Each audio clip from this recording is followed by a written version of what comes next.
Assalamualaikum warahmatullahi wabarakatuh. Pemirsa YouTube yang dirahmati Allah Subhanahu wa Ta'ala, wisata religi pada episode kali ini adalah ke makam Keramat Panjang.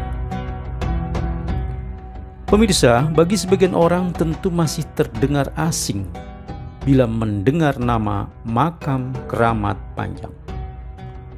Tapi faktanya makam tersebut cukup kesohor di masyarakat, khususnya umat Islam di Nusantara. Makam Keramat Panjang tak pernah sepi dari peziarah. Bahkan kata penjaga atau juru kunci makam tersebut yang bernama Habib Hamzah Assegaf, bahwa para peziarah yang datang ke sini bukan hanya dari dalam negeri saja, tapi juga dari negeri seberang sana, seperti Turki, Singapura, dan lain-lain. Makam Keramat Panjang terletak di Jalan Raya Cituis, Kelurahan Keramat, Kecamatan Pakuhaji, Kabupaten Tangerang, Provinsi Banten. Makam yang memiliki panjang kurang lebih 9 meter dan lebar 1,5 meter, letaknya bersebelahan dengan sebuah masjid yang bernama Masjid Al-Mukarramah. Di atas pintu makam terpampang papan nama yang bertuliskan Habib Abdullah bin Ali Al-Uraidi. Itulah sohibul makam tersebut. Nah, bagaimana kisahnya? Beliau yang berasal dari Hadramut lalu wafat dan dimakamkan di negeri ini. Mari simak penjelasan berikut ini.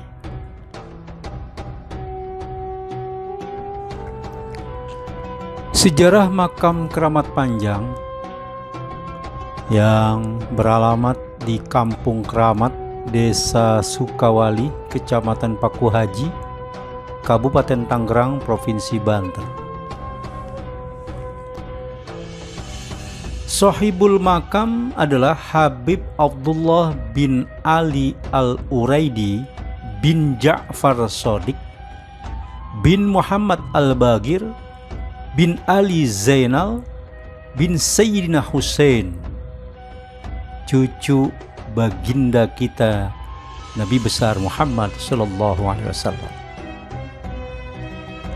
Habib Abdullah bin Ali Al-Uraidi belajar agama pada ayahnya, yakni Ali Al-Uraidi. Beliau meninggalkan Hadramut pada usia 22 tahun. Beliau mulai menyiarkan agama Islam ke Gujarat, India selama 2 tahun.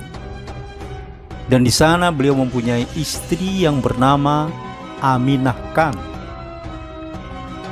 Setelah di Gujarat, beliau beserta istrinya melanjutkan menyiarkan agama Islam ke Nusantara, yaitu Aceh, Palembang, Kalimantan, Sulawesi, Maluku, dan berakhir di Kepulauan Jawa. Pada waktu kapal beliau mendekati pantai Mauk, persisnya di Desa Sukawali, Kecamatan Pakuhaji, Tangerang, Banten, kapal beliau mengalami kerusakan berat. Di sini beliau beserta awak kapalnya memperbaiki kapal beliau yang rusak sambil menyebarkan agama Islam kepada nelayan setempat. Dan di daerah ini juga, di Kampung Keramat, beliau mempunyai istri yang kedua, yaitu Siti Sulaiha. Ini terjadi pada abad ketiga Hijriah, pada masa kerajaan Majapahit dan Parahyangan. Beliau beserta kedua istrinya dan awak kapalnya menghabiskan masa hidupnya di daerah Keramat. Umur beliau mencapai 107 tahun. sedangkan makam kedua istrinya berada di luar gubah makam beliau.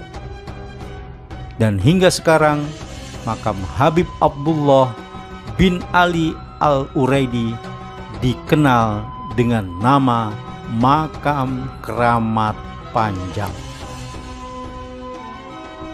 Demikian sejarah yang ditulis oleh Habib Muhammad Syamsu As-Segaf.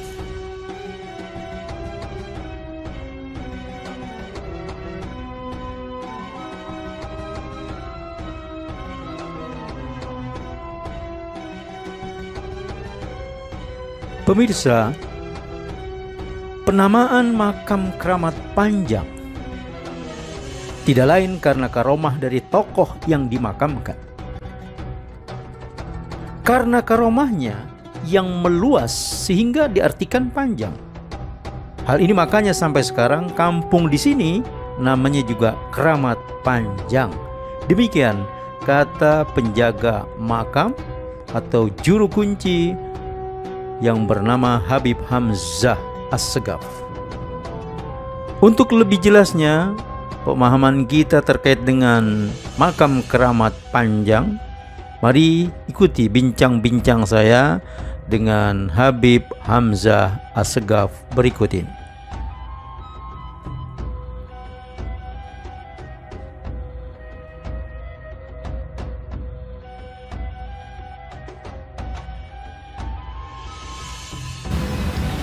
Ya. Assalamualaikum, Bib. Ada yang saya mau tanya-tanya, Bib, terkait dengan Makam Keramat Panjang ini. Dari awal ya, pertama itu disebut Syekh Keramat Panjang aja, nggak ada nama. Oh ya. Yang nggak mau disebut namanya. Nah, kedua kalinya Abah dulu yang merawat dulu makan masih pagar besi panjang.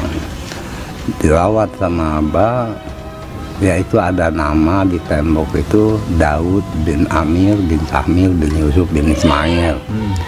Ternyata itu airnya dawa. Amir Raja, jadi termasuknya obat. Iya, dawa itu obat. Bin Amir Raja obat, airnya ini. Air karomahnya itu. Tapi ada sumur di dalam masjid. Nah, itu sumurnya juga ditutup.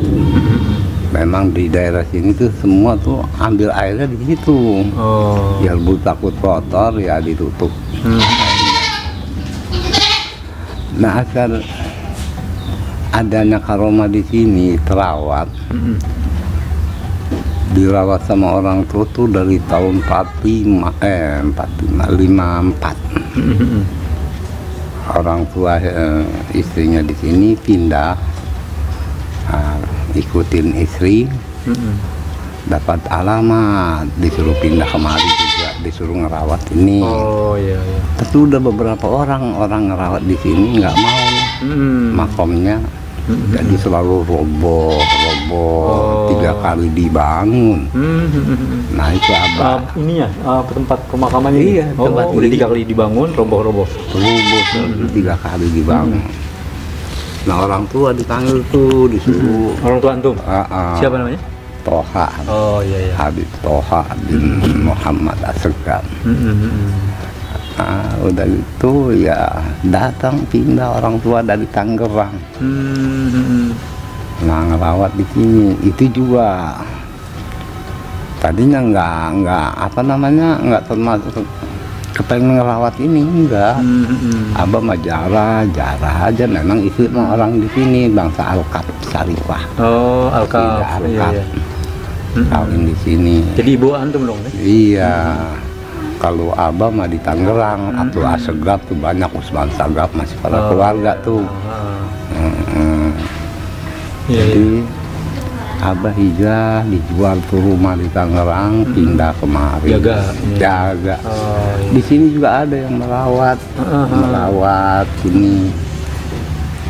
Jadi ya mungkin ya udah panggilan ya, disuruh merawat di sini. Akhirnya dia nggak ngejaga lagi. Sampai diturun ke antum nih. Antum udah berapa lama? Ana udah jalan 30 lebih. 35-an. 35 di sini ngerawat. Jadi selama orang tua meninggal tahun 90. Nah, udah Ana di situ. Iya, udah 2023 sekarang. 30 lebih. Terus yang berikutnya lagi yang mau ditanya nih sama antum itu keramat panjang. Kalau saya lihat di dalamnya itu makamnya, kalau nggak salah ada 9 meter.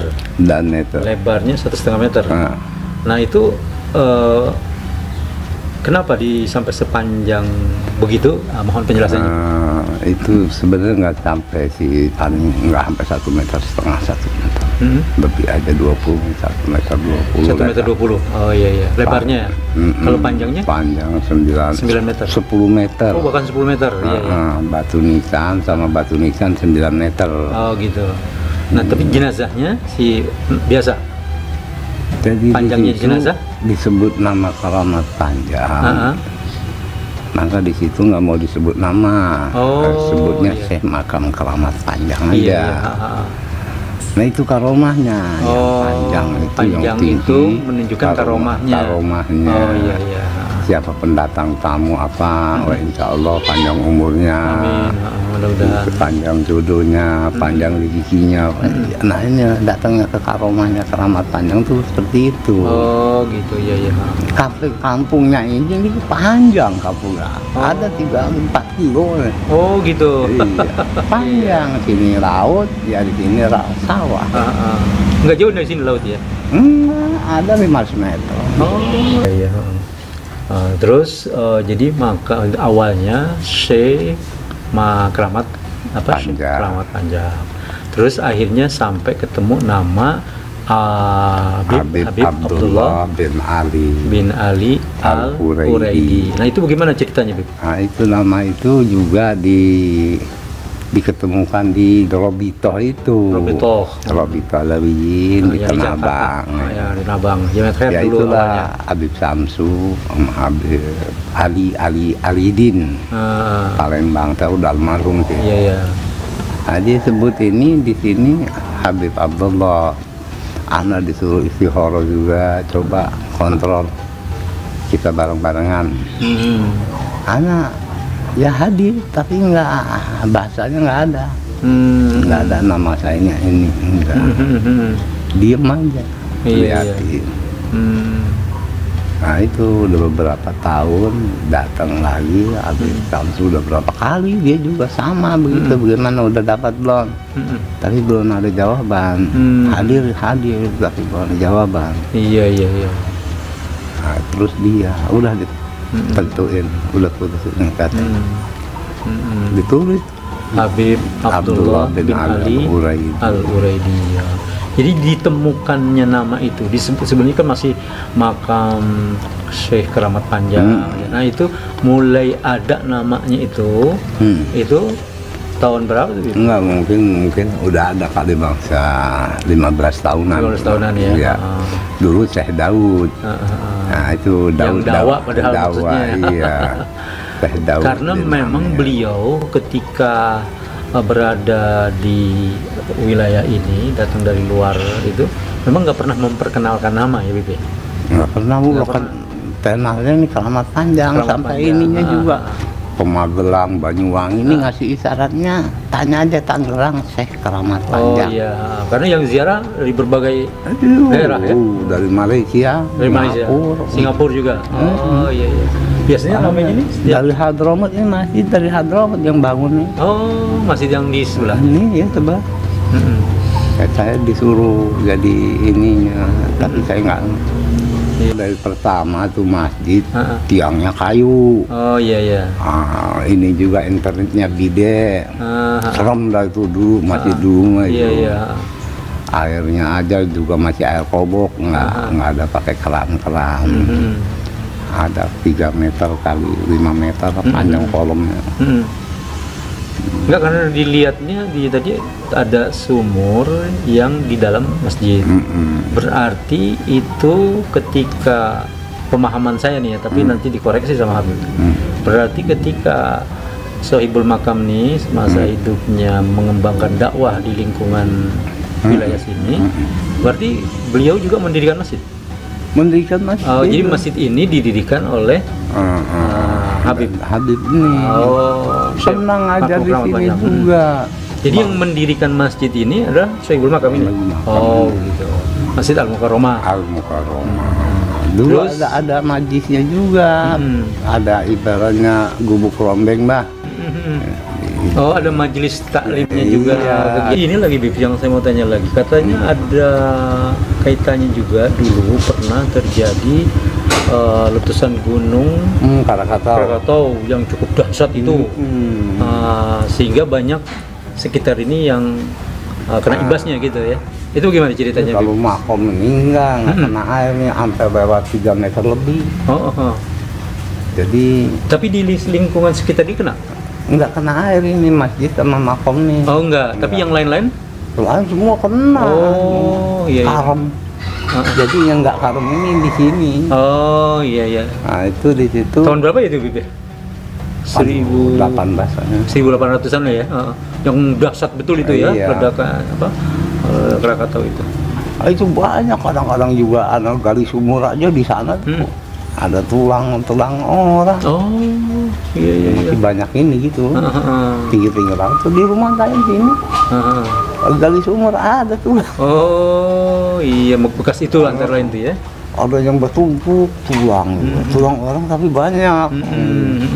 Numpuk rupanya disatuin kali itu. Disatuin dikubur. Iya betul. Oh jadi ini alhamdulillah qadarullah bahwa ini selamat dari peristiwa tadi. Ada di sini selamat semua. Oh iya. Semuanya habis. Ini dengan masjid itu ya. Jadi yang lari ke masjid selamat ini alhamdulillah terjaga. Terus ngomong kalau ini makam di depan makam umum. Umum. Oh iya. Baik Bib, kalau begitu cukup dulu sementara. Demikian wisata religi kali ini. Mudah-mudahan ada manfaatnya. Assalamualaikum warahmatullahi wabarakatuh.